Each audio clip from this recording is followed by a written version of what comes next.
இனி வீட்லயே பானிபூரி செய்யலாம் எல்லாரும். Aachi panipuri kit. Summer holidays வந்தாச்சு, நம்ம ஜிடி ஹாலிடேஸும் வந்தாச்சு. GT holidays, South India's number 1 travel brand. ஆனா பட்ஜெட் அலோகேஷன்ல எஸ்எஸ்ஏக்கு தனியாகவும் பிஎம்சிக்கு தனியாகவும் தான் நிதி ஒதுக்கப்படுகிறது. ஓகே, கிளப் பண்ணல. ஆனா வெளியில என்ன சொல்றது, நாங்க ரெண்டுத்தையும் கிளப் பண்ணிட்டோம் அப்படிங்கிறது. இந்த மாதிரி சுற்றி வரைக்கும் தமிழ்நாட்டுக்கு 2000 கோடி கொடுக்க மாட்டேங்கிற இடத்துல தான் அவங்க நிக்கிறாங்க. மும்மொழி கொள்கை வேணுமா வேணாமா, ஹிந்தி படிக்கணுமா வேணாமாங்கிற மக்கள் கிட்ட கேட்டீங்களா அப்படிங்கிற கேள்வி அண்ணாமலை எழுப்புறாரு. அதாவது நீட் வேணும்னு மக்கள்கிட்ட கேட்டுட்டா கொண்டு வந்தீங்க. அப்ப அவங்க அல்டிமேட் டார்கெட் சமஸ்கிருத மயப்பட்ட இந்தியாவை உருவாக்குவது, அதற்கு இடைக்கால ஏற்பாடாக ஹிந்தியை திணிப்பது, அதற்கு தடையாக இருப்பது தமிழ்நாடு. இங்க நாங்க ஹிந்தியை ஏத்துக்கல, ஹிந்தியை ஏத்துக்கிட்டாதானே நீங்க சமஸ்கிருதத்தை கொண்டு வருது. அப்ப முதல் கட்டமா ஹிந்தியை கொண்டு போய் திணிப்போம் அப்படின்னு சமஸ்கிருத மயமாக்கலுக்கு முன்னோடி தான் இந்த ஹிந்தி திணிப்புன்னு சொல்ல வரீங்க. அதுதான் 100 வருஷத்துக்கு முன்னாடியே சொல்லிட்டு போயிட்டோம். இரும்பு கால தொன்மை குறித்து அறிவிக்கப்பட்டு இதுவரைக்கும் ஏற்கனவே 2 மாதங்கள் 1.5 மாதத்துக்கு மேல ஆயிடுச்சு. ஒரே ஒரு ட்விட் போட்டிருப்பாரு அந்த நாட்டுடைய பிரதமர். ஒரே ஒரு ட்விட் போட்டிருப்பாங்களா அபிஷியலான பிஜேபி? இல்ல. ஏன்னா நீங்க தமிழரின் தொன்மை இரும்பு காலம்னு ஏத்துக்கிட்டீங்கன்னா சமஸ்கிருதம் பிந்தைய காலத்துல இருந்து ஒத்துக்கிட்டதாயிடும். தொடர்ச்சியா இழிவுபடுத்திக்கிட்டே இருக்காங்க. இதுக்கு நாம பலமான எதிர்வினை. பலமான எதிர்வினை என்ன? மோடியினுடைய அலை தொடங்கிய போது 2 சீட்டு ஜெயிச்சாங்க, அப்புறம் கூட்டணி 1 சீட்டு ஜெயிச்சது. தமிழ்நாட்டில் இன்னைக்கு 0 பண்ணிட்டோம்ல, அதுதான் எதிர்வினை. ஆனா வார்த்தை ரீதியான அவங்க எப்படி ரியாக்ட் பண்றாங்களோ அப்படி நம்ம ரியாக்ட் பண்ணிருக்கோம் இல்லையா? அப்படிதான் பார்க்க முடியாதுல்ல. கழிவுகள்ல கிடக்கிற ஒரு மிருகம் சிலுப்பிட்டு வருதுங்கிறதுனால நாமளும் சிலுப்பிட்டு போக முடியாதுல்ல. நீங்க தமிழ்நாட்டை ஊழல் மாநிலம்னு ஒரு ப்ரொஜெக்ஷன் கொடுக்குறீங்கல்ல, ஆனா யூபி பீகாரையும் பத்தி பேசவே மாட்டேங்கிறாங்க. ஏன்னா இவ்வளவு கொண்டு போய் கொட்டியும் அங்க டெவலப் இன்னும் வளர்ச்சி இல்லைங்கிறாங்க. இங்க பணத்தை சுரண்டிக்கிட்டே இருக்கீங்க, ஆனா வளர்ச்சி உறுதி பண்றோம். அங்க பணத்தை கொட்டுறோம், ஆனா வளர்ச்சி இல்ல, அங்க ஊழல் இல்ல. அந்த பணம் எங்க போகுது? அவ்வளவு பெரிய லீக்கேஜ் வச்சிருக்கீங்க. ஆதனையர்களுக்கு அன்பு வணக்கம். இன்று நம்மோடு திமுகவின் செய்தி தொடர்பு துணை செயலாளர் திருமிகு சூர்யா கிருஷ்ணமூர்த்தி அவர்கள் இருந்துள்ளார். வணக்கம் சூர்யா. வணக்கம். நல்லா இருக்கீங்களா? நல்லா. பார்லிமெண்ட் 2வது நாளாக திமுக எம்பிக்கள் முடக்கியிருக்கீங்க. பிஎம்ஸ்டி புதிய கல்விக் கொள்கை, மும்மொழி திணிப்பு, இதற்கு எதிராக பாராளுமன்றத்தில் திமுக எம்பிக்கள் கடுமையாக களமாடி வருகிறார்கள்.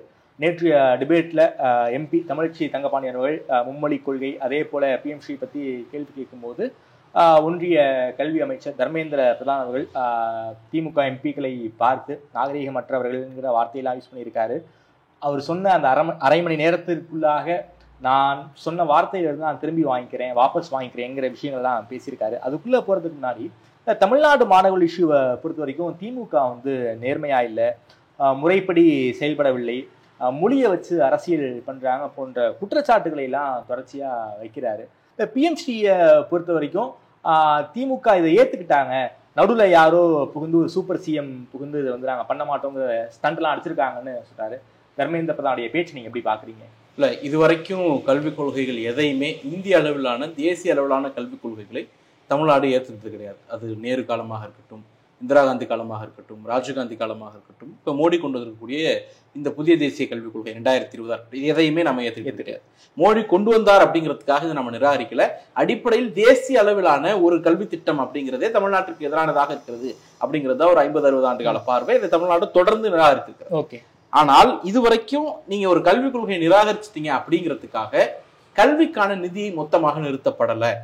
உதாரணத்துக்கு இப்ப நவோதயா பள்ளிகள் வேண்டாம்னு சொன்னோம், நவோதயா பள்ளிகளுக்கான நிதி மட்டும்தான் நிறுத்தப்பட்டதே தவிர இதர கல்வி திட்டங்களுக்கான நிதி நிறுத்தப்படல.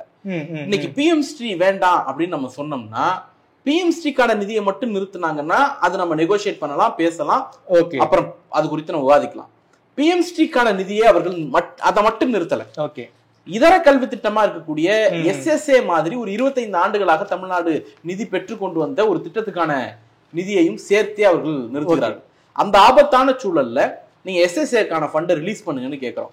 இல்ல முடியாது, பிஎம்ஸ்டியை ஏத்துக்கிட்டாதான் நாங்க ரிலீஸ் பண்ணுவோம், பிஎம்ஸ்டியை ஏத்துக்கிட்டாதான் அந்த நிதியை கொடுப்போம்னு எதுவும் இது இருக்கு, அது கண்டிஷனாக அவருக்கு போடுகிறார். ஓகே. இந்திய நமக்கு மட்டும் கிடையாது, பஞ்சாப்க்கு போட்டிருக்காங்க, வெஸ்ட் பெங்காலுக்கு போட்டிருக்காங்க. அந்த மாதிரி அங்கெல்லாம் இந்த மாதிரி ரியாக்ஷன்ஸ் கிடையாது. ஓகே. நம்ம மட்டும் தான் ரியாக்ட் பண்றோம்.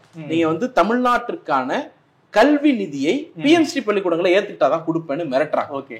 இந்த மிரட்டலை தொடர்ந்துதான் தமிழ்நாடு அரசு ஒரு கடிதம் எழுது, நாங்க ஒரு குழு அமைச்சிருக்கோம், அந்த குழுவினுடைய பரிந்துரை அடிப்படையில் அது சொல்லுகிற விதத்தில், அதுதான் ரொம்ப முக்கியம், அது சொல்லுகிற விதத்தில் Okay. நாங்க பிஎம்ஸ்டி பள்ளிக்கூடங்களை ஏத்துக்கிறோம் அப்படின்னு சொல்றோம். இதுதான் மார்ச் மாதம் கடிதம், போன ஆண்டு மார்ச் மாதம் 2024க்கான கடிதம். Okay. இப்ப தர்மேந்திர பிரதான் இதோட நின்னுறாரு, இங்க இருக்கக்கூடிய அதிமுக இதோட நின்னுறாங்க.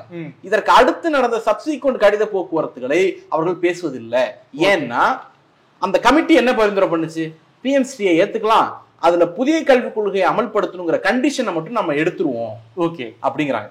அப்போ புரிந்துணர்வு ஒப்பந்தம் போடணும். ஒரு பிஎம்ஸ்டி பள்ளிக்கூடம் வேணும்னா ஒன்றிய அரசாங்கமும் மாநில அரசாங்கமும் ஒப்பந்தம் எம்ஓயு போடணும். அந்த எம்ஓயுல ஏகப்பட்ட கண்டிஷன்ஸ் இருக்கு. அதனுடைய முதல் கண்டிஷன் அந்த ஸ்டேட் NEP 2020 அமல்படுத்தணும்னு இருக்கு. நாம என்ன பண்றோம், அந்த எம்ஓயுல NEP 2020 அமல்படுத்தணுங்கிற கண்டிஷனை மட்டும் டெலிட் பண்ணிட்டு மாடிஃபைடு எம்ஓயுல கையெழுத்து போட்டு அனுப்பும். மாடிஃபைடு எம்ஓயு நல்லா புரியணும்.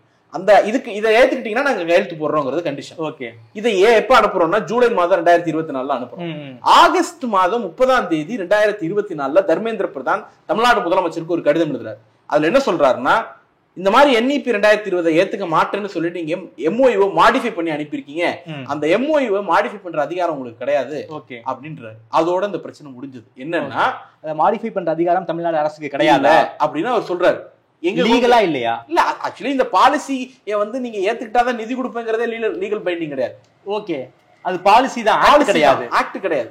அந்த பாலிசி நிராகரிக்கிறோம், அதை திணிக்கிறாங்க. அப்ப அதனாலதான் என்ன இது பண்றதுன்னா, நாங்க இந்த ரெண்டு திட்டத்தையும் கிளப் பண்ணிட்டோம் அப்படின்னு ஒரு புது ரூட் எடுக்கிறது.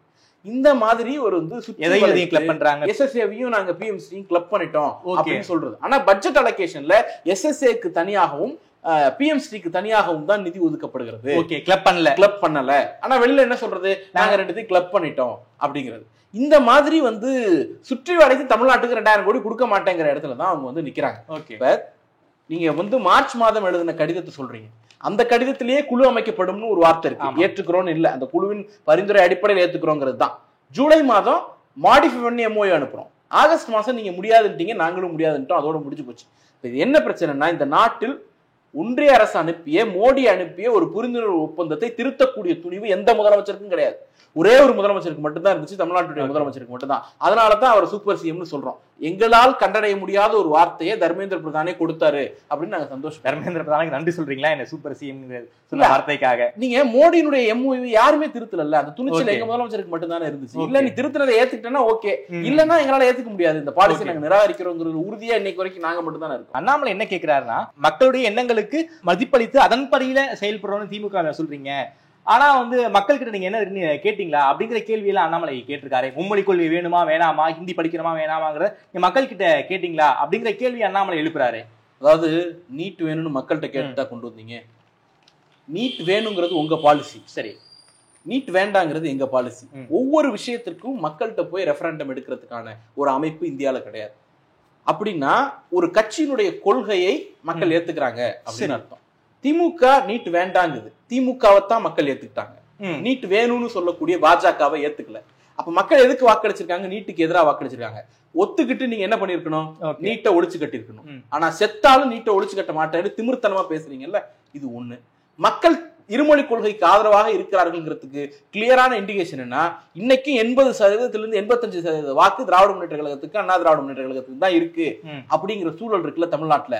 ரெண்டு கட்சிகளும் ரெண்டு கூட்டணியும் தமிழ்நாட்டுல பாஜக நீங்கிய அத்தனை கட்சிகளும் இருமொழி கொள்கைக்கு ஆதரவாகத்தான் இருக்கிறார்கள் அப்படிங்கிறது தான் தமிழ்நாட்டினுடைய யதார்த்த சூழல். அப்ப மக்கள் தேர்தலில் தான் ரெஃபரண்டம் கொடுக்க முடியும், மக்கள் தேர்தலில் தான் ஒரு கொள்கையை ஏத்துக்கிறாங்களா இல்லையா அப்படிங்கிறத பார்க்க முடியும். அந்த அடிப்படையில் தமிழ்நாட்டு மக்கள் நீட்டை நிராகரித்தார்கள், ஆனா நீட்டை நீங்க திணிக்கிறீங்க. தமிழ்நாட்டு மக்கள் மும்மொழி கொள்கையை நிராகரித்து இருமொழி கொள்கையின் பால் நின்றார்கள், ஆனா நீங்க என்ன பண்றீங்க, மும்மொழி கொள்கை வழியாக இந்தியை திணிக்கிறீங்க. தமிழ்நாட்டு மக்களினுடைய எண்ணங்களுக்கு முற்று முழுதாக மதிப்பு கொடுக்காம அதை என் காலடிக்கு சமம் அப்படின்னு தூக்கி எறியக்கூடிய ஒரு வேலையைத்தான் பாஜக தொடர்ந்து செய்துகிட்டு இருக்கு. தமிழ்நாடு சட்டமன்றம் நிறைவேற்றக்கூடிய தீர்மானங்களும் தமிழ்நாடு சட்டமன்றத்தினுடைய குரலும் தமிழ்நாட்டு மக்களோட குரல் அப்படிங்கிறதுல எல்லாருக்கும் மாற்று கருத்து யாருக்கும் இருக்க போறது இல்ல சட்டமன்றத்தை எட்டி பார்க்காதவர் அப்படிங்கிறதுனால, அல்லது அதுக்குள்ள வந்து உட்காருவதற்கு வாய்ப்பே அற்றவர் அப்படிங்கிறதுனால அண்ணாமலைக்கு வேண்டாம் கன்ஃபியூஷன் இருக்கலாம். ஆனால் தமிழ்நாட்டு மக்களால் ஏற்படுத்தப்பட்ட ஒரு தமிழ்நாடு சட்டமன்றம் ஒரு முடிவு எடுக்குதுன்னா அது மக்கள் எடுக்கிற முடிவு தான். அங்க மக்கள் ஓட்டு போடாம உள்ள வந்து யாரும் உட்கார முடியாது. அந்த அடிப்படையில் தமிழ்நாடு சட்டமன்றம் இருமொழி கொள்கையை தான் வலியுறுத்துகிறது, தமிழ்நாட்டு மக்கள் இருமொழி கொள்கையை தான் வலியுறுத்துறாங்க. மக்கள் கருத்துக்கு மதிப்பளிக்கணும்னா தமிழ்நாட்டுக்கு இருமொழி கொள்கை தான் தேவை, நீட் வேண்டாம். அந்த முடிவை நீங்க எடுங்க. நீங்க தான் மக்கள் கருத்துக்கு மதிப்பளிக்காம இருக்கிறீங்க. மக்கள் கையெழுத்து இயக்கம் நடத்திக்கிட்டு இருக்காங்களே பாஜக. 1 கோடி கையெழுத்து இயக்கம் நாங்க கூட தான் நடத்தணும். எது அந்த பிஸ்கட் கொடுத்து மயக்க மருந்து கொடுத்து குழந்தைகளை கடத்திட்டு வந்து கையெழுத்து இயக்கம் நடத்துறதுக்கு பேர் கையெழுத்து இயக்கமா? அதெல்லாம் கணக்கு கிடையாது. தேர்தலில் நின்று டெபாசிட் வாங்க முடியாது, கவுன்சிலர் ஆக முடியாது, கவுன்சிலர் ஆக கூட வக்கு வகை இல்லை. அப்படி இருக்கும் பொழுது நாங்க வந்து மக்களின் பிரதிநிதிகள் எந்த அடிப்படையில் எந்த தார்மீகத்தில் சொல்லிக்கிறீங்க? எல்லா இடத்துக்கும் கையெழுத்து இயக்கம், சிஏஏக்கு எதிராக நாடு முழுக்க கையெழுத்து இயக்கம் நடந்துச்சு, ஜென்யூனா நடந்துச்சு. நீட்டுக்கு எதிராக நாடு முழுக்க கையெழுத்து இயக்கம் நடந்துச்சு, ஜென்யூனா நடந்துச்சு. ஃபார்முலாஸ்க்கு எதிராக நாடு முழுக்க கையெழுத்து இயக்கம் நடந்துச்சு, ஜென்யூனா நடந்துச்சு. ஏதாவது இடத்துல வந்து மயக்க மருந்து கொடுத்து அல்லது பிஸ்கட்டை கொண்டு போய் கொடுத்து குழந்தைகளை கொண்டு வந்து ஃபோர்ஸ் பண்ணி கையெழுத்து வாங்கினாங்களா? அதையே நீங்க எல்லாம் மதிக்கலீங்க. இது எங்க என்ன மதிப்பு? ஒன்றும் கிடையாது. குறிப்பாக ஒரு பிரபல ஆங்கில ஏடு ஒன்று வட இந்தியாவில் வந்து ஒரு சர்வே ஒன்று பண்ணியிருக்காங்க. பெரும்பான்மையாக அங்கே வந்து ஒரே ஒரு மொழி தான் இருக்கு அப்படிங்கிற ஒரு விஷயத்தை வந்து வெளிப்படுத்தியிருக்காங்க. ஆனால் மற்ற ஸ்டேட்ல குறிப்பாக தென்னிந்தியாவில் மும்மொழி கொள்கையை திணிக்கணும். பாஜகவுக்கு என்ன அஜெண்டா இருக்கு நீங்க நினைக்கிறீங்க? பாஜகவினுடைய அஜெண்டா வந்து அவர்கள் ஒரு பார்ப்பனியத்தின் இன்றைய அரசியல் வடிவம். அவர்களுக்கு வந்து சமஸ்கிருதம் தான் புனிதமான மொழி, சமஸ்கிருதம் தான் இந்த நாட்டினுடைய மொழியாக இருக்க வேண்டும் அப்படிங்கிறது. ஆரம்பத்திலேயே வந்து ஆர்எஸ்எஸ்னுடைய பிதாமகர்கள் எல்லாம் வந்து சமஸ்கிருதம் தான் நம்மளுடைய இறுதி இலக்கு, இடைக்கால ஏற்பாடாக ஹிந்தியை நம்ம பரப்புவோம் அப்படிங்கிற முடிவை எடுத்ததெல்லாம் வந்து இன்னைக்கும் பல வரலாற்று புத்தகங்கள்ல ஆவணமாக்கப்பட்டிருக்கு. அவங்களுடைய ஓன் புக்லயே, அவங்களுடைய ஓன் ஸ்பீச்சஸ்லயே அதெல்லாம் ரெக்கார்ட் ஆகி இன்னைக்கு பத்திரப்படுத்தப்பட்டிருக்கு. அவங்களுடைய அல்டிமேட் டார்கெட் வந்து இந்த நாட்டை சமஸ்கிருதமயப்பட்ட நாடாக மாற்ற வேண்டும் அப்படிங்கிற ஒரு மத கண்ணோட்டம் அதுல இருக்கு. ஏன்னா இவங்க பேசக்கூடிய இந்த பார்ப்பனிய இந்து அப்படிங்கிற இந்து கண்ணோட்டத்துக்கு அவங்களுக்கு வந்து சமஸ்கிருதம் தான் புனிதம் அப்படிங்கிறது. அதுதான் நேத்தி வந்து பார்லிமெண்ட்ல சொல்றாரு. நீங்க தமிழ்னு சொல்றீங்க, ஒரு பாஜக எம்பி சொல்லுகிறார் தமிழ்னு சொல்றீங்க, தமிழை விட பழமையான மொழி சமஸ்கிருதம் அப்படிங்கிறாரு. நீங்க கூட கோயிலுக்கு வந்து சமஸ்கிருதத்தை தான் உறுதி பண்றீங்க அப்படின்னு அவர் சொல்றாரு. தமிழர் நாட்டில் தமிழ் வழிபாடு வேணும்னு நம்ம கேட்டோம்னா, திருநெல்வேலி மாவட்டத்துல கருத்து கேட்பு கூட்டத்துல பாஜக குண்டர்கள் ரவுடிகள் உள்ள புந்து கலாட்டா பண்ணாங்களா இல்லையா? தமிழ் குடமுழுக்கு நடத்தணும் அப்படின்னு நாம கேட்கும்போது இவர்கள் எல்லாம் நக்சல்கள் அப்படின்னு எச் ராஜா பேசினாரா இல்லையா? பெருவுடையார் கோயில் குடமுழுக்க தமிழ்ல நடத்துன்னு கேட்டப்போ இவங்க அத்தனை பேர் ஜிகாதி, இவங்க அத்தனை பேர் நக்சல் அப்படின்னு கூச்சம் இல்லாம பேசினாரா இல்லையா? அப்ப கருவறைக்குள்ள சமஸ்கிருதம் இருக்கணும் அப்படிங்கிறது பாஜக தொடர்ந்து உழைக்குது. அப்ப அதை ரெஃபர் பண்ணி பார்லிமெண்ட்ல என்ன பேசுறாங்க? உங்க மாநிலத்திலேயே சமஸ்கிருதம் தான் இருக்கு, நீங்க என்ன தமிழ் பெருமை பேசுறீங்க அப்படின்னு நம்மளை அவமானப்படுத்துகிறார்கள். இங்க சமஸ்கிருதம் இருக்கிறதுக்கு காரணம் பாஜகவினுடைய குண்டர்கள், பாஜகவினுடைய பண்பாட்டு வழியா வரக்கூடிய பார்ப்பனர்கள். அதை கோட் பண்ணி நாங்க சமஸ்கிருதம் தான் மூத்த மொழி நாங்க பேசுறது. அப்ப அவங்க அல்டிமேட் டார்கெட் வந்து சமஸ்கிருதமயப்பட்ட இந்தியாவை உருவாக்குவது, அதற்கு இடைக்கால ஏற்பாடாக ஹிந்தியை திணிப்பது, அதற்கு தடையாக இருப்பது தமிழ்நாடு. இங்க நாங்க ஹிந்தியை ஏத்துக்கல, ஹிந்தியை ஏத்துக்கிட்டாதானே நீங்க சமஸ்கிருதத்தை கொண்டு வருது. அப்ப முதல் கட்டமா ஹிந்தியை கொண்டு போய் திணிப்போம் அப்படின்னு. சமஸ்கிருதமயமாக்கலுக்கு முன்னோடிதான் இந்த ஹிந்தி திணிப்புன்னு சொல்ல வரீங்க. அதுதான் 100 வருஷத்துக்கு முன்னாடியே சொல்லிட்டு போயிட்டோம். பெரியார் அன்னைக்கே 38லயே சொன்னாரு, ஹிந்தி வந்து இடைக்கால ஏற்பாடு, அவருடைய இறுதி இலக்கு சமஸ்கிருதம் தாங்கிறது 38 சொல்லிட்டு போயிட்டார். ஹிந்தியை நாம திணிச்சிட்டா எப்படி சமஸ்கிருதம் திணிக்க முடியும்? ஹிந்திக்கும் சமஸ்கிருதம் நிறைய வித்தியாசம் இருக்கு. ஹிந்திக்கும் சமஸ்கிருதத்துக்கு வித்தியாசம் இருக்கலாம். ஹிந்தியை வந்து ஒரு பொதுமொழியாக ஏற்றுக்கொண்டு பேரலா வராங்கல்ல. நீங்க 3 மொழி வட இந்திய பகுதிகளில் அப்படின்னு பேப்பர் கேஸ் எடுப்போம், பிராக்டிகல் கேஸ்க்கு வேண்டாம். பேப்பர் கேஸ்ல 3 மொழின்னு வராங்கல்ல, அதுல 1 ஆங்கிலம், 1 ஹிந்தி, 3வது சமஸ்கிருதம் தானே பெரும்பான்மை மாநிலங்கள்ல இருக்கு. அதனாலதான் சமஸ்கிருதத்துக்கு 2500 கோடி ரூபா ஒதுக்குறீங்க, தமிழுக்கு வந்து வெறும் 164 கோடி ரூபா ஒதுக்குறீங்க. செத்து போன 20,000 பேர் 30,000 பேர் பேசக்கூடிய சமஸ்கிருதத்துக்கு வந்து ரூபா நோட்ல இடம் இருக்கு. 2.5 கோடி பேர் 3 கோடி பேர் பேசக்கூடிய ராஜஸ்தானிக்கு இடம் இருக்கா? இல்ல. ஏன்னா இந்த நாட்டில் சமஸ்கிருதம் எவ்வளவு பேர் பேசுகிறார்கள் முக்கியம் இல்ல, அது அதிகாரத்தில் இருக்கிறது. அதிகாரம் மிக்கவர்களுடைய தாய்மொழியாக, அவர்களுடைய வழிபாட்டு மொழியாக, அவர்களுடைய பண்பாட்டு மொழியாக இருக்கிறது. அப்ப பவர்ல இருக்கிறவங்க அதை திணிக்கணும்னு முயற்சி பண்றாங்க. அதற்கு இங்க இருக்கக்கூடிய மோடியும் அமித்ஷாவும் பாஜகவும் தங்கள் சொந்த தாய்மொழிக்கு துரோகம் பண்ணிட்டு பேசுறாங்க. நீங்க குஜராத்தியை திணிச்சார் அப்படின்னா தாய்மொழி பாசத்துல திணிக்கிறாருன்னு புரிஞ்சுக்கலாம் மோடியும் அமித்ஷாவும். ஒடியாவை கொண்டு வந்து திணிச்சாருன்னா தர்மேந்திர பிரதான் தாய்மொழி பாசத்துல திணிக்கிறாருன்னு நாம எடுத்துக்கலாம். இவங்க அவங்க சொந்த மொழிக்கு துரோகம் பண்ணிட்டு இன்னைக்கு வந்து இந்திய திணிக்கிறாங்க அப்படின்னா தன் சொந்த தாய்மொழியை விட அதிகாரம் முக்கியம் அப்படிங்கிற இடத்துல அவங்க இருக்கிறாங்க. இந்தி மயப்பட்ட இந்தியா, சமஸ்கிருதமயப்பட்ட இந்தியாவின் மூலமாகத்தான் அதிகாரம் கிடைக்கணும்னு அவங்க நம்புறாங்க. ஓகே, ஸ்ரீ ராஜதுரை இந்த புத்தகத்தை தான் இந்து இந்தி இந்தியா, அதுதான் அந்த இடத்தை நோக்கி தான் அவங்க நகர்த்துறாங்க. இந்தி பேசுகிறவர்களின் நாடாக இந்த நாட்டை ப்ரொஜெக்ட் பண்ணணும். இந்த நாட்டினுடைய விடுதலை யுத்தத்தில் தமிழர்களுக்கு பங்கு இல்லையா? இந்த நாட்டை ஷேப் பண்ண வரி வருவாயிலையும் உழைப்புலையும் தமிழர்களுக்கு பங்கு இல்லையா? கன்னடியர்களுக்கு பங்கு இல்லையா? ஒடியாக்காரர்களுக்கு பங்கு இல்லையா? அப்ப என்னன்னா இந்தி பேசுகிறவர்களை இந்தி மயப்பட்ட இந்தியான்னா இதர தாய்மொழி கொண்டவர்கள் எல்லாம் 2ஆம் பட்சம் ஆயிடுவாங்க. ஓகே, 2ஆம் தர குடிமகன்களாக மாறிடுவார்கள். 65ல வந்து அதே பிரச்சனை இன்னைக்கு மீண்டும் வந்திருக்கு. ஓகே, நாடாளுமன்றத்துல தர்மேந்திர பிரதான் எம்பிக்களை பார்த்து நாகரிகமற்றவர்கள் வார்த்தையை யூஸ் பண்ணாரு. அது திரும்பி வாபஸ் வாங்கியிருக்காரு. அந்த வார்த்தை என்பது ரொம்ப ஒரு மோசமான வார்த்தை தான். நம்முடைய நாகரிகம்ங்கிறது இரும்பு காலத்துடைய தொடக்கமே தமிழ்நாட்டுன்னு சமீபத்திய முடிவுகள்லாம் வெளிவந்திருக்கு. அப்பேற்பட்ட தமிழ்நாட்டை சேர்ந்தவர்களை நாகரிகமற்றவர்கள் சொல்லியிருக்காரு. இது எதோடைய வெளிப்பாடு நீங்க நினைக்கிறீங்க? அதுவும் பார்ப்பனிய தன்மையின் வெளிப்பாடு தான். அந்த தத்துவத்தை ஏற்றுக்கொண்டதால் வரக்கூடிய வெளிப்பாடு தான். அவர் பார்ப்பனரா இருக்கணுமா இல்லையாங்கிறது அவசியம் கிடையாது. அந்த ஏற்றுக்கொண்ட தத்துவம் வந்து தமிழர்களை இழிவாக பார்க்கக்கூடிய ஒரு தத்துவம். அந்த பின்புலத்துல இருந்து வரதுதான். உடனே சொல்லுவாங்க உங்க எம்பிக்களை தானே சொன்னாங்க, தேர்ந்தெடுக்கப்பட்ட எம்பிக்களை நீங்க குற்றம் சொல்றீங்க அப்படின்னா தேர்ந்தெடுத்த மக்களை குற்றம் சொல்றீங்கன்னு தான் அர்த்தம். பல காலமா நீங்க டைவர்ட் பண்ணிட்டே இருந்திருக்கீங்க. இன்னைக்கு நாங்க டைவர்ட் பண்ணல, நேரடியா கேட்கிறோம். மக்களால் தேர்ந்தெடுக்கப்பட்ட, தமிழ்நாட்டு மக்களால் தேர்ந்தெடுக்கப்பட்ட எம்பிக்களை நோக்கி நீங்க குறை சொல்றதுனாலதான் அவர் எம்பி தர்மேந்திர பிரதானே சொல்றாரு, தமிழ்நாடு அரசிடம், தமிழ்நாடு எம்பிக்களிடம், தமிழ்நாட்டு மக்களிடம் நான் வந்து வருத்தம் தெரிவிச்சுக்கிறேன் அப்படிங்கிறாரு. அப்ப அவரே தெரியும் அவருடைய இன்டென்ஷன் வந்து மக்களை நோக்கி சொன்னதுதான். இங்க இருக்கக்கூடிய அண்ணாமலை வேணா வந்து மாற்றி பேசலாம், அது வந்து அவர் வந்து பிழைப்புக்காக என்ன வேணா பேசுவார். அதனால அதை நம்ம இக்னோர் பண்ணிட்டு போயிடு. தர்மேந்திர பிரதானே நான் மக்கள்கிட்ட மன்னிப்பு கேட்கறேங்க பொழுது அவர் மக்களை குறித்து தான் சொன்னாருங்கிறது நிரூபணம் ஆயிடுது. இப்போ இரும்பு காலம் தொன்மை குறித்தெல்லாம் பேசுறீங்க, இதை பாஜக என்னைக்காவது ஏத்துக்கிட்டாங்களா? இந்த உலகத்தையே உழுக்கக்கூடிய இந்தியாவினுடைய பெருமையை இன்னும் 2-3000 ஆண்டுகள் பின்னால் இழுத்து கொண்டு போய் ஒரு பெருமிதப்படுத்தக்கூடிய அளவிற்கு ஒரு ஆய்வை வந்து தமிழ்நாடு அரசு வெளியிட்டு இருக்கிறது. இரும்பு கால தொன்மை தமிழ்நாட்டில் இருக்கிறது, இரும்பு காலம் இங்கிருந்து தான் தொடங்குகிறது அப்படிங்கிறாங்க. அப்போ தமிழ்நாட்டிலிருந்து தொடங்குனுச்சுன்னா இன்னும் இந்தியாவில இருந்து தொடங்குனுச்சுன்னு தானே அர்த்தம். அப்ப தமிழ்நாட்டின் பெருமிதம் இன்றைக்கு இந்தியாவினுடைய பெருமிதம் தானே. அப்ப நீங்க தாராளமா அதுக்கான கிளைம் எடுத்துக்கலாம்ல. ஒண்ணு சயின்டிபிக்கா இது தப்புன்னு டிஸ்ப்ரூவ் பண்ணணும், இல்ல அப்படின்னா இதை ஏற்றுக்கொண்டு கொண்டாட வேண்டும். இரும்பு கால தொன்மை குறித்து அறிவிக்கப்பட்டு இது வரைக்கும் ஏற்கனவே 2 மாதங்கள் 1.5 மாதத்துக்கு மேல ஆயிடுச்சு. ஒரே ஒரு ட்விட் போட்டிருப்பாரு அந்த நாட்டினுடைய பிரதமர், ஒரே ஒரு ட்விட் போட்டிருப்பாங்களா அபிஷியலான பிஜேபி? இல்ல. ஏன்னா நீங்க தமிழரின் தொன்மை வந்து இரும்பு காலம்னு ஏத்துக்கிட்டீங்கன்னா சமஸ்கிருதம் பிந்தைய காலத்துல இருந்து ஒத்துக்கிட்டதாயிடும். அப்ப அவர்களுடைய தாய்மொழியை, அவர்களுடைய வழிபாட்டு மொழியை, அவர்களுடைய பண்பாட்டு மொழிக்கு விடவும் பெருமிதம் வாய்ந்தது தமிழ்ங்கிறத அவங்க ஏத்துக்க மாட்டாங்க. உலகம் பூரா போய் தமிழ் பெருமை பேசுறேன்னு சொல்றீங்கல்ல, 4000 ஆண்டுகள தொன்மை நிரூபிச்சிருக்கோம்ல, ஏத்துக்க வேண்டியதானே. கீழடியை ஏன் முடக்குனீங்க?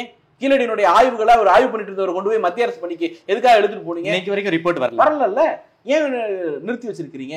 ஏன்னா தமிழர்களுக்கு ஒரு ஆதி பெருமிதம் இருந்துச்சு அப்படின்னு சொன்னா அதை அவர்கள் ஏற்றுக்கொள்ள மாட்டார்கள். ஓகே, அது வந்து ஒரு 2000 ஆண்டு கால ஆரிய திராவிட யுத்தத்தோட தொடர்ச்சி தான் நேற்று நாடாளுமன்றத்துல நடந்தது. இப்ப தர்மேந்திர பிரதான் வந்து நாகரிகம் குறித்தெல்லாம் வகுப்பெடுக்கிறாரு.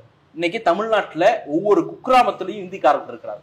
விவசாய வேலையிலிருந்து, உழவு ஊட்டுறதுல ஹோட்டல் தொழிலாளிகள் இருந்து கட்டட தொழிலாளிகள் வரைக்கும் அவ்வளவு பேரும் ஹிந்தி பேசக்கூடியவர்கள் எல்லா இடத்துலயும் நீக்கமர வந்து நிறைஞ்சிட்டாங்க.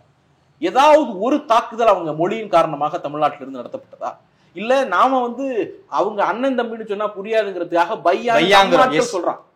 நம்ம ஆட்கள் போய் பையான்னு சொல்றோம். ஏன்னா அவங்களுக்கு ஏதோ புரியட்டும், அந்த வார்த்தை இவங்களுக்கு ஈஸியா இருக்கு, அதனால அதை சொல்றோம். நீ ஹிந்தியை விட்டுட்டு தமிழை கத்துக்கிட்டாதான் இங்க வந்து வாழ முடியுங்கிற சூழலை நாங்க ஏற்படுத்தி வச்சிருக்கோமா? இல்ல இதுல இருந்தே தெரிய வேண்டாமா தமிழர்கள் நாகரிகமானவர்கள்னு? இப்ப என்ன சொல்றீங்க, பீகாருக்கு போனா பொழைக்கணும், உத்தரப்பிரதேசத்துக்கு போனா பொழைக்கணும் அப்படிங்கிறதுக்காக தான் எங்க மேல இந்தியை திணிக்கிறீங்க. அவங்களே இங்க தான் பழைக்கிறாங்க. அது விட்டுருவோம். இப்ப நம்ம ஆட்கள் அங்க போனா இந்தி இல்லாம பிழைக்க முடியாதுன்னு ஒரு அச்சத்தை நீங்க ஏற்படுத்துறீங்கல்ல. அப்ப நாகரிகமானவர்கள் யார், நாகரிகமற்றவர்கள் யாருங்கிறது நீங்களே முடிவு பண்ணுங்க. நீங்க வந்து ஜெகதீப் தன்கார் வந்து மேல ஒரு நான் கான்ஃபிடன்ஸ் மோஷன் வருது. அது வரலாற்றில் ஜனநாயக ரீதியாக அனுமதிக்கப்பட்ட ஒரு விஷயம். சபாநாயகர் மேல, அவைத்தலைவர் மேல எங்களுக்கு நம்பிக்கை இல்லைன்னு எதிர்கட்சிகள் தீர்மானம் கொடுக்கிறது இயல்பு. உடனே என்ன பண்றீங்க, ஜாட் சமூகத்தை அவமானப்படுத்தி விட்டீர்கள். வரல, நீங்க தமிழ்நாட்டுக்கு எதிராக செயல்படுறாரு, தமிழ்நாட்டினுடைய பேரிடர் நிதிக்காக சண்டை போட்டுட்டு இருக்கும் பொழுது அதை டைவர்ட் பண்றாரு, கூச்சம் இல்லாம தமிழ்நாட்டுக்கு துரோகம் பண்றாருன்னு எல்முருகனை பார்த்து அன்ஃபிட் பார்லிமெண்டரின்னு சொன்னதுக்கு அவர் சாதியை கொண்டு வந்து நீங்க கனெக்ட் பண்ணி இந்தியா முழுக்க ஒரு கலவரத்தை தூண்டுவதற்கான முயற்சியில ஈடுபடல. ஒடிசால போய் வந்து தமிழர்கள் கொத்துச்சாவி எடுத்துட்டு போயிட்டாங்க, பூரி ஜெகநாதர் ஆலயத்தினுடைய கொத்துச்சாவி தமிழ்நாட்டில் இருக்கு அப்படின்ட்டு ஒரு இனத்தையே, ஒரு மனித குழுவையே, ஒரு மாநிலத்தையே அவமானப்படுத்துற மாதிரி இந்த நாட்டினுடைய பிரதமரும் உள்துறை அமைச்சரும் பேசலையா? கான்ட்ராக்டர்ஸ் எல்லாம் தமிழ்நாட்டில இருந்து வந்து எடுக்கிறாங்க அப்படிங்கிறாங்க. அப்ப நாங்க கேட்கலாம்ல, கும்பகோணத்துல சாலை போடுறதுக்கு எதுக்கு பட்டேல்னு இதுல இருந்து ஒரு குஜராத்தி நிறுவனம் வரணுங்கிறத நாங்க கேட்கலாம்ல. நாங்க கேட்காம இந்த நாட்டினுடைய ஒருமைப்பாட்டுக்காக அமைதியா தானே இருக்கோம். அப்ப என்னன்னா, நாகரிகமானவர்களாக நாங்கள் இருப்பதால் தான் நீங்க இன்னைக்கு பேசிட்டு இருக்கீங்க. ஓகே, நாகரிகமற்றவர்களாக நாங்கள் இருந்திருந்தா இந்த வார்த்தையெல்லாம் உங்க வாயிலிருந்து வந்திருக்காது. இதுக்கு பயமான எதிர்வினை நம்ம கொடுக்கலையோ, தொடர்ச்சியா இழிவுபடுத்திக்கிட்டே இருக்காங்க. இதுக்கு நாம பயமான எதிர்வினை கொடுக்கலையோ. பலமான எதிர்வினை என்ன, மோடியினுடைய அலை தொடங்கிய போது 2 சீட்டு கூட்டணியில 2 சீட்டு ஜெயிச்சாங்க. அப்புறம் கூட்டணி 1 சீட்டு ஜெயிச்சுது. தமிழ்நாட்டில் இன்னைக்கு 0 பண்ணிட்டோம்ல, அதுதான் எதிர்வினை. ஆனா வார்த்தை ரீதியான அவங்க எப்படி ரியாக்ட் பண்றாங்களோ அப்படி நம்ம ரியாக்ட் பண்ணிருக்கோம். அப்படிலாம் பார்க்க முடியாதுல்ல. கழிவுகள்ல கிடக்கிற ஒரு மிருகம் சிலுப்பிக்கிட்டு வருதுங்கிறதுனால நாமளும் சிலுப்பிட்டு போக முடியாதுல்ல.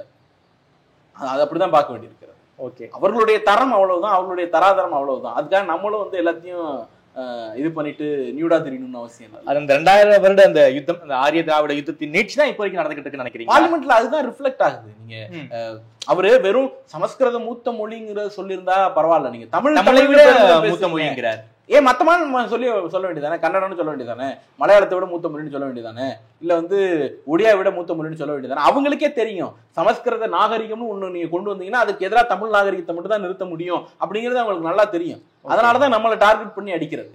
இன்னைக்கு ஏக இந்தியா தத்துவம், நாங்க வந்து கல்ச்சரலா யூனிஃபை பண்ணணும், இங்க வேற்றுமையே இருக்கக்கூடாது, நம்ம வேற்றுமையில் ஒற்றுமைங்கிறோம்ல, அதெல்லாம் இருக்கக்கூடாது, ஒவ்வொருத்தனுக்கும் ஒரு பண்பாடு, ஒரு மொழி, ஒரு பழக்க வழக்கம் இதெல்லாம் இருக்கணும், அந்த டிவிஷன்ஸ் எல்லாம் இருக்கக்கூடாது, ஒரே போல இருக்கணும்னு இவங்க விரும்பக்கூடிய அந்த இந்து ராஷ்டிராவுக்கு தமிழ்நாடு தடையா இருக்கு. அதனாலதான் வந்து நீங்க வந்து தமிழ்நாட்டை நெருக்குறாங்க. வேற எதுலயும் கை வைக்கிறத விட கல்வியில கை வைக்கிறாங்க. ஏன்னா தமிழ்நாடு 60களில் பீகாரை விடவும் மோசமான வறுமை பாதித்த மாநிலம். இன்னைக்கு வந்து மகாராஷ்டிரா குஜராத்தோட காம்படிட் பண்ற அளவுக்கு மேல போயிருக்கிறோம். ஏன்னா பீகார் குஜராத்துக்கும் மகாராஷ்டிராவுக்கும் அந்த காலத்துல இருந்து ஒரு வரலாற்று ரீதியிலான கேபிட்டல் இருக்கு, பனியா கேபிட்டல் இருக்கு. இன்னைக்கு நமக்கு அதெல்லாம் கிடையாது. அதெல்லாம் மீறி ஒரு 60 வருஷத்துல ஒரு கீழே கடந்த ஒரு மாநிலத்தை தூக்கி கொண்டு வந்து மேல நிறுத்தி இருக்கிறோம்னா ஒரே ஒரு வெப்பன் மட்டும்தான், கல்வி மட்டும்தான், வேற எந்த சோர்ஸும் கிடையாது. அதனாலதான் திட்டமிட்டு கல்வி மீது முடக்குறாங்களா? கல்வி மீது கை வைப்பது ரொம்ப சிம்பிளுங்க. பிஎம்ஸ்டி ஏத்துக்கங்கிறீங்க. பிஎம்ஸ்டி என்ன புதிய ஸ்கூலா? இல்ல, நவோதயா புதிய ஸ்கூலு. இது ஏற்கனவே இருக்கக்கூடிய ஸ்கூல். சரி, ஏற்கனவே இருக்கக்கூடிய ஸ்கூல்ல ஒரு பெஸ்ட் ஸ்கூல் இருக்கு, ஒஸ்ட் ஸ்கூல் இருக்கு. எதை மேம்படுத்துவீங்க? பெஸ்ட் ஸ்கூல் தான் மேம்படுத்தணும். பிஎம்சி பெஸ்ட் ஸ்கூலை மேம்படுத்துன்னு சொல்லுது. பெஸ்ட் ஸ்கூலை மேம்படுத்துறதுக்கு நான் 60% நிதி கொடுப்பேன், நீ 40% நிதி கொடு அப்படிங்குது. தமிழ்நாடு அரசு ஏற்கனவே சிறப்பா இருக்கக்கூடிய ஒரு பள்ளிக்கூடத்துல பிஎம்சின்னு பேர் ஓட்டுறதுக்காக, உங்க டேக் ஓட்டுறதுக்காக, உங்க ஸ்டிக்கர் ஓட்டுறதுக்காக 40% நாங்க ஏன் அழுவணும்? இதைதான் கேள்வி கேட்கணும். இதை கேள்வி கேட்டோம்னா, பெஸ்ட் ஸ்கூலை மேம்படுத்துறதுக்கு நீ 40% நிதி கொடுக்கலன்னா ஒஸ்ட் ஸ்கூலை மேம்படுத்துறதுக்கு உனக்கு வழங்க வேண்டிய எஸ்எஸ்ஏ நிதியை நான் கொடுக்க மாட்டேன். இப்ப நாங்க உழைத்து செலுத்திய வரிப்பணம், பீகார் வாங்குறீங்க, அதை கூட விட்டுருங்க. ஜிஎஸ்டில பீகார், உத்தரப்பிரதேஷ், மத்திய பிரதேஷ் இவங்க எல்லாம் குமுலேட்டிவா வராங்கல்ல, அதை விடவும் நாம வந்து அதிகமா நேரடி வரியும் மறைமுக வரியும் அதிகமா கொடுக்குறோம். ஆனா திருப்பி வர்றது ஒண்ணுமே இல்லைல்ல. தொடர்ச்சியா நிதியை நான் சுரண்டுவேன், மொழியை திணிப்பேன், இதெல்லாம் எதிர்த்து கேள்வி கேட்கறதுக்கான எம்பிக்கள் எண்ணிக்கையை குறைப்பேன் அப்படிங்கிறது வந்து தமிழ்நாட்டை சூடுகிற ஒரு பேராபத்து. கல்ச்சுரலா, எக்கனாமிக்கலா, ரெப்ரசன்டேட்டிவ் வைஸ் ஒரு பெரிய முற்றுகையை வந்து பாஜக தமிழ்நாட்டின் மீது தொடுக்க. ஓகே, இங்க வந்து ஃபெடரலிசம் என்கின்ற ஒரு தத்துவமே இருக்கக்கூடாதுன்னு பாஜக நினைக்குதா? மாநிலம்ங்கிற அமைப்பே இருக்கக்கூடாதுங்கிறது தான் பாஜகவோட இலக்கு. ஏன்னா மாநிலங்கள் மொழி வழியா பிரிக்கப்பட்ட போதே அவர்கள் அதுக்கு எதிராக தான் நின்றார்கள். மாநிலங்கள் மொழி வழியா பிரிக்கப்பட்டதனால் ரீஜனலிசம்ங்கிற ஒரு எண்ணம் இருக்கு. தமிழன் என்கிற உணர்வு, தெலுங்கன் என்கிற உணர்வு, கன்னடன் என்கிற உணர்வு, பிராந்திய உணர்வு இருக்கு. அந்த பிராந்திய உணர்வு வந்து இவர்கள் விரும்பக்கூடிய ஒரு தேசிய உணர்வுக்கு எதிராக இருக்குன்னு அவங்க நம்புறாங்க. அப்படிலாம் கிடையாது. தமிழன் என்கிற உணர்வோடு தமிழ்நாடு முன்னேறினதுனாலதான் இன்னைக்கு நாம கொடுக்கிற வரி பணத்தினால உத்தரப்பிரதேசத்திலையும் பீகார்லயும் மக்கள் வாழ்றாங்க. ஆல் ஓவர் ஜிடிபில 9+ நாம கொடுத்துட்டு இருக்கோம். அதனாலதான் இன்னைக்கு பீகார்லயும் உத்தரப்பிரதேசலையும் இவங்க கொண்டு போய் பணத்தை கொட்ட முடியுது. இந்த சப் ரீஜனலிசம் அல்லது ரீஜனலிசம் சப் நேஷனலிசம்ங்கிறது தான் வந்து வளர்ச்சி உண்டு பண்ணிருக்கு. தமிழ்நாட்டை வளர்க்கணும்னு எனக்கு இன்னொரு கேள்வி இருக்கு சூர்யா. நாம வந்து நிறைய கான்ட்ரிபியூஷன் பண்றோம், நேஷனல் க்ரோத்துக்கு நிறைய கான்ட்ரிபியூஷன் பண்றோம், நிறைய வரிகள் கொடுக்குறோம், ஜிடிபியில் வந்து 9% வரைக்கும் கொடுக்குறோம். இந்தியா சுதந்திரமானதுல இருந்தே பீகார், உத்தரப்பிரதேசம், மத்திய பிரதேசம் போன்ற மாநிலங்கள் வந்து ரொம்ப ரொம்ப பின்தங்கிய நிலையில் தான் இருக்காங்க. ஃபார் எக்ஸாம்பிள் யூரோப்பியன் யூனியன்லாம் எடுத்திங்கன்னா அங்கே இருக்கிற ஒரு சின்ன கண்ட்ரி ஏதாவது ரொம்ப மோசமாக இருந்துச்சுன்னா மற்ற கண்ட்ரிகள் வந்து மற்ற நாடுகள் வந்து அவங்களுக்கு வந்து ஃபண்ட் பண்ணுவாங்க. அது ஆடிட் பண்ணுறதுக்கோ என்னென்ன ப்ராக்ரெசிவாக இருந்திருக்காங்க அப்படின்றது ஒரு மானிட்டரி கமிட்டி இருப்பாங்க. அதே மாதிரியான ஒரு சிஸ்டம் வந்து நம்ம இந்தியாவில் இருக்கா? கொடுத்துக்கிட்டே தான் இருக்காங்க, ஆனால் இன்னும் அவங்க ப்ராக்ரஸ் ஆகவே இல்லையே. இங்கே எங்கே இருக்கு பிரச்சனை? இல்லை, இது எப்போ அந்த மாதிரி ஒரு மானிட்டரி சிஸ்டம் வரும் அப்படின்னு சொன்னால், பீகாரும் உத்தரப்பிரதேசம் கொடுக்கிற இடத்திலும் தமிழ்நாடு, கேரளா, ஆந்திரா பெறுகிற இடத்திலும் இருந்திருந்தால் இந்த மாதிரி செக் அண்ட் பேலன்ஸ் சிஸ்டம் வந்திருக்கும், ஆடிட் வந்திருக்கும். நீங்க கேட்குறீங்களா 60 வருஷமா கொடுத்துக்கிட்டே இருக்கோம் ஆனா அங்க வளர்ச்சியே இல்லை அப்படின்னு நம்ம சொல்றோம்ல, இதை நம்ம தான் பேசுறோம், கொடுக்கறவங்க தான் பேசுறாங்க. ஒருவேளை ஊபிக்காரர்களும் பீகார்காரர்களும் கொடுக்கிற இடத்துல இருந்து நாம பெறுற இடத்துல இருந்தோம்னா இந்தியாவுடைய தலையாய பிரச்சனையே அதை பேசியிருப்பாங்க. ஏன்னா பவர்ல இருக்கிறது அவங்க தான். நாட்டில் இந்தி பேசக்கூடியவர்களால் இந்த நாடு ஆளப்படுகிறது. நீங்க உடனே குஜராத்தி மோடின்னு வரக்கூடாது. அவர் யாருக்காக நிற்கிறார்? இந்திக்காரர்களுக்காகவும் இந்தி பேசக்கூடியவர்களுக்காக தான் நிற்கிறார். இதனைக்கு குஜராத்தும் நிறைய கொடுக்குறாங்க. ஆமா, நீங்க அந்த அவரே பேசியிருக்காருல்ல, நாங்க டெல்லிக்கு கப்பம் கட்டுறதுக்கா மாநிலம் நடத்துறோம், நாங்க இவ்வளவு கொடுக்குறோம் அப்படின்னு உங்க மாமா வீட்டு காசியா கேட்கறோம்லாம் பார்த்து கேட்டிருக்காருல்ல ராகுல பார்த்து. இன்னைக்கு அதே மோடி வந்து இந்திக்காரர்களுக்கு ஆதரவாக குஜராத்தையும் சேர்த்து வஞ்சிக்கிறார். தமிழ்நாடு முதலமைச்சர் குஜராத்துக்கு சேர்த்து போராடுகிறார். பாதிக்கப்படக்கூடிய மாநிலங்கள் எல்லாவற்றுக்காகவும் நீதியை நாங்க கேட்கறோம்னா அதுல குஜராத்தும் அடக்கம். நாளைக்கு ரெப்ரசன்டேஷன் குறையுது, மக்கள் தொகை குறைச்சதுனால அப்படின்னு நீங்க ஒரு கணக்கு வரீங்கன்னா, குஜராத் பாதிக்கப்படுதுன்னா குஜராத்துக்கு சேர்த்து தான் நாங்க நிதி கேட்கிறோம், குஜராத்துக்கு சேர்த்து தான் நாங்க நிதி கேட்கிறோம். இப்போ அடிப்படையில ஒரு விஷயத்துக்கு நாம வருவோம். நீங்க வந்து all India quota medical seats ஒரு உதாரணம். தமிழ்நாட்டுல ஏகப்பட்ட மெடிக்கல் காலேஜ் உருவாக்கி வச்சிருக்கோம். அதனால நிறைய சீட்ஸ் இருக்கு.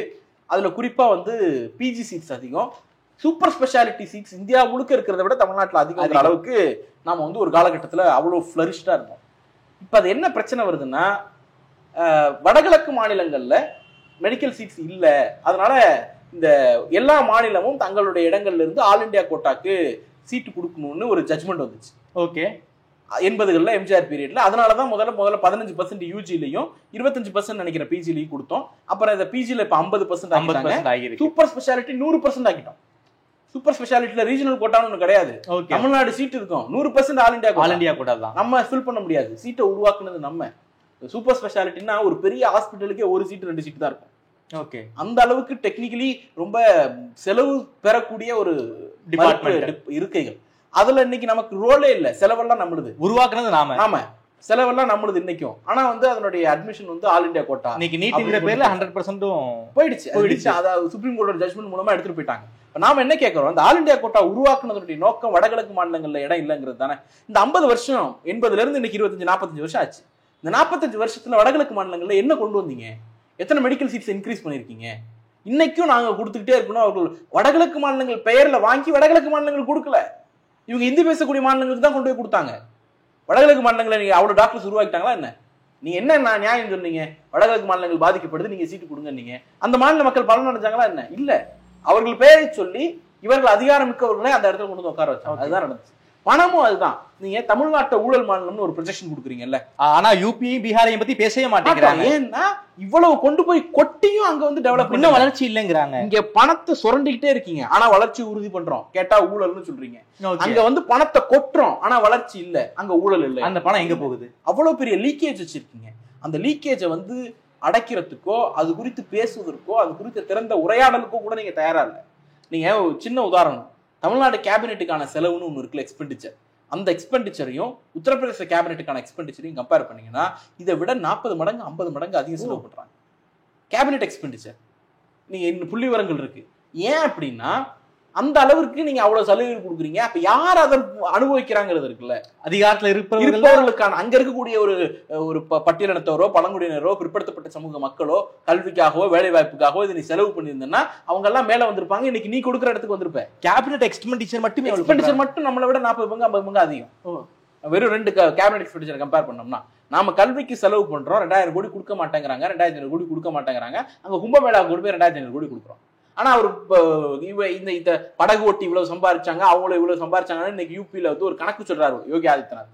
அது ஜிஎஸ்டில ரிஃப்ளெக்ட் ஆயிருக்கணும்ல. ஜிஎஸ்டில ரிஃப்ளெக்ட் ஆகலையே. 3 லட்சம் கோடி 3000 கோடி ஏதோ ஒரு கணக்கு சொல்றாரு. அதுல 1% ஜிஎஸ்டில ரிஃப்ளெக்ட் ஆயிருக்கும். 18% ரிஃப்ளெக்ட் ஆக வேண்டாம். ஜிஎஸ்டி வந்து ஒரு 18% போடுறோம், 12% ரிஃப்ளெக்ட் ஆக வேண்டாம். ஒரே 1% ரிஃப்ளெக்ட் ஆயிருக்கணும்ல. ஆகலையே.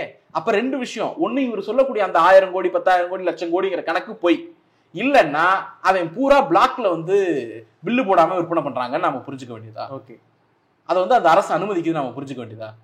நீங்க ஜிஎஸ்டி ரைட்ஸ் எல்லாம் இருக்குல்ல, அதெல்லாம் எவ்வளவு கெடுபிடி இங்க பண்றாங்க, வட இந்திய மாநிலங்கள்ல அதெல்லாம் பண்றாங்களாங்கிற கேள்வி நமக்கு வருது இல்ல. இப்ப இவ்வளவு பெரிய பிரச்சனையை அவங்க உண்டு பண்ணிட்டே இருக்கிறாங்க. அது எங்க போய் முடியும்? தொடர்ச்சியாக அண்ணா சொன்ன ஸ்டேட்மெண்ட் தான், வடக்கு வாழ்கிறது தெற்கு தேய்கிறதுனா இது எங்க போய் முடியும்? இத்தனை ஆண்டு காலமாக இந்த பிரச்சனை இருந்துகிட்டே இருக்கு. இல்ல அது தீவிரமாயிருக்குன்னு நினைக்கிறேன். நீங்க நேரு காலத்துல இங்க இருந்து எடுத்துக்கொண்டு போய் கொடுத்தாங்க, இந்திரா காந்தி காலத்துல கொடுத்தாங்க, ராஜீவ்காந்தி காலத்துல கொடுத்தாங்கன்னா அதுவும் கொடுக்குறாங்க. இன்னைக்கு கொடுப்பது மட்டும் கிடையாது, நமக்கானதை பறிக்கிற வேலையிலையும் அவர் ஈடுபடுறாரு. இங்க இருந்து எடுத்துட்டு போறது மட்டும் கிடையாது, இங்க வரதையும் நிறுத்துகிறார். இது வந்து ஒரு அராஜகத்தின் உச்சம். என்னுடைய பாலிசி நீ ஏத்துக்கல அப்படின்னா நான் நிதியை கொடுக்க மாட்டேன் அப்படிங்கிறீங்க. ஓகே ஃபைன், உங்க பாலிசி ஏத்துக்கல, அப்ப அதற்கான வரியை வாங்க கூடாதுல்ல, அப்ப எஜுகேஷன் செஸ் வாங்க கூடாதுல்ல. நீங்க வேணா ஒரு செஸ் கிரியேட் பண்ணிக்கீங்க, மாநில அரசாங்கத்துக்கு செஸ் போடக்கூடிய உரிமை இல்லைன்னு வச்சுக்கோங்களேன். நீங்க ஒரு சிறப்பு வரியை கிரியேட் பண்ணி நீங்க உங்க பாலிசி இம்ப்ளிமெண்ட் பண்றதுக்கு அதை பயன்படுத்திக்கிற லிபர்ட்டியை நம்ம கொடுக்கணும்ல, அதை அவங்க கொடுக்கல. அப்ப பண்பாட்டு ரீதியாக பொருளாதார ரீதியாக ஒரு பெரிய போரை வந்து தமிழ்நாட்டின் மீது தொடுத்திருக்கிறார்கள் பாஜகவினர். அதை முறியடிப்பதற்கு தமிழ்நாட்டு மக்கள் தயாராகத்தான் இருக்கிறோம். என்னுடைய கடைசி கேள்வி, கவர்னர் வந்து இறையாண்மை மிக்க ஒரு சட்டமன்றம் நிறைவேற்றி அனுப்புகிற மசோதாவுக்கு ஒரு ஒப்புதல் கொடுக்கவே இல்லை, கிடப்பில் போட்டிருக்காரு. அதன் காரணமாக உச்சநீதிமன்றம் வரைக்கும் தமிழ்நாடு அரசு போணுச்சு. அந்த கல்விக்கான நிதி என்பது மாநிலத்துடைய உரிமை, அதை வாங்குவது நம்முடைய கடமை. அப்படி இருக்கக்கூடிய சூழல்ல இதுக்கு ஏதாவது நான் வந்து லீகலா ஃபைட் பண்ண முடியுமா? இல்ல முதல்ல பார்லிமெண்ட்ல பேசிட்டு இருந்தோம். முதல்ல இது பிரச்சனை வந்து கவர்மெண்ட்டுக்குமான இன்டராக்ஷனா இருந்தது. இப்போ மக்கள் பிரச்சனையா பாஜகவினுடைய மாநில செயலாளர் நினைக்கிறேன், அவரே ஒரு டிபேட்ல சொன்னார், நீங்க எஸ்எஸ்ஏவுக்கும் பிஎம்ஸ்டிக்கும் ஃபண்டை நிறுத்துறீங்க, பிஎம்ஸ்டியை மறுக்கிறதுனால எஸ்எஸ்ஏக்கு ஏங்க நிறுத்துறீங்கன்னு நான் கேட்டப்போ, இல்ல எஸ்எஸ்ஏக்கு நிதி கொடுக்கணும், ஆனா ரெண்டும் சேர்ந்து இருக்கிறதுனால அதை டெக்னிக்கலா பிரிக்க வேண்டிய தேவை இருக்கு, அதுக்கு நேரம் எடுக்கும் அப்படின்னாரு. முதல்ல அது ரெண்டு சேர்ந்து இல்ல, அது தவறான தகவல். பட் ஸ்டில் பிஜேபி காரர்களே ஒத்துக்கொள்ளக்கூடிய இடத்துல தான் இருக்கிறாங்க. அண்ணாமலை வந்து கணக்குல அவர் குறைந்தபட்ச மனிதாபிமானமற்றவர், அதனால அவர் வந்து அந்த அண்ணாமலை வந்து நிறுத்தியது சரிதான் பேசுறாரு, நியாயமற்றவர். நீங்க வந்து ஏழை குழந்தைகளுடைய கல்விக்கு நீங்க சமக்கல்விங்கிறீங்கல்ல. பிஜேபி ஆளக்கூடிய எந்த மாநிலத்தில் சமச்சீர் கல்வி வச்சிருக்கீங்க? ஒரே மாநிலம் சமச்சீர் கல்வி வச்சிருக்கீங்க நாங்க மட்டும்தான். அதற்கு காரணம் கலைஞர் தான். மெட்ரிகுலேஷன் ஸ்கூல்ஸ் வந்து பூஸ்டப் பண்ற இல்ல. அதே போல 3 மொழி வந்து தனியார்ல இருக்கு, அதுவும் போய் சிபிஎஸ்சில மட்டும்தான் இருக்கு. கரிக்குலம்ல தனியார் மெட்ரிகுலேஷன் பள்ளிகள்ல ஸ்டேட் போர்டை ஃபாலோ பண்ற, சமச்சீர் கல்வியை ஃபாலோ பண்ற எந்த மெட்ரிகுலேஷன் பள்ளியும் கிடையாது, ஹிந்தி கிடையாது, அது கரிக்குலம்ல கிடையாது. நீங்க வந்து சிபிஎஸ்சி பள்ளி ஒரு 1800-2000 பள்ளிக்கூடங்கள்ல இருக்கு. 1 மணி நேரம் மாநில அரசே ஒரு சிபிஎஸ்சி பள்ளியின் மொழிக் கொள்கையை தீர்மானிக்கலான்னு 1 மணி நேரம் பர்மிஷன் கொடுத்தா 1 மணி நேரத்துல தமிழ்நாட்டில் இருக்கக்கூடிய எல்லா சிபிஎஸ்சி பள்ளியிலும் இந்திய நாங்க ஒழிச்சு காட்டுறோம். முடியும்ல? எங்களால அது முடியும். நீங்க உங்க பவர்ல இருக்கிறதுனால முடியல. நீங்க அந்த உங்க பவர்ல இருந்து அதை விடுவிச்சு பாருங்க, நாங்க அதை செஞ்சு காட்டுறோம். ஒண்ணு. இன்னொன்னு, சமச்சீர் கல்வி குறித்து எங்கள்கிட்ட வந்து நீங்க எல்லாம் பாடம் எடுக்க வேண்டாம்.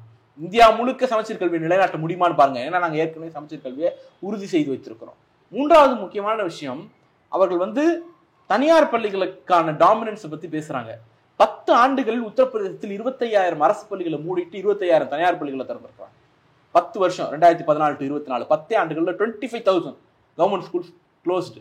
அதுக்கு பதிலா பிரைவேட் ஸ்கூல்ஸ். நீங்க வந்து எங்களுக்கு பாடம் எடுக்கிறீங்களா?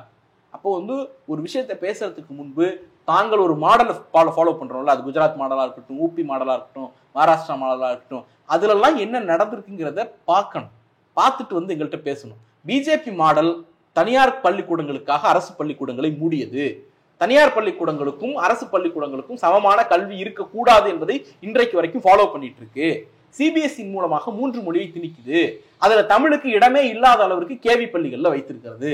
அப்ப தமிழுக்கு எதிராக, சம கல்விக்கு எதிராக, சமச்சீரான கல்விக்கு எதிராக, அரசு பள்ளிக்கு எதிரான ஒரு மாடல்னா அது பிஜேபியோட மாடல். இது எல்லாத்துக்கும் ஆதரவான மாடல் நாங்க.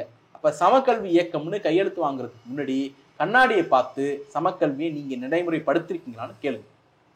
நன்றி சூர்யா. இந்த புதிய கல்விக் கொள்கை பற்றி, அதே போல இந்த மும்மொழி கொள்கை பற்றி ரொம்ப விரிவாக பேசியிருக்கீங்க. நேரம் கொடுத்து பேசியமைக்கு நன்றி.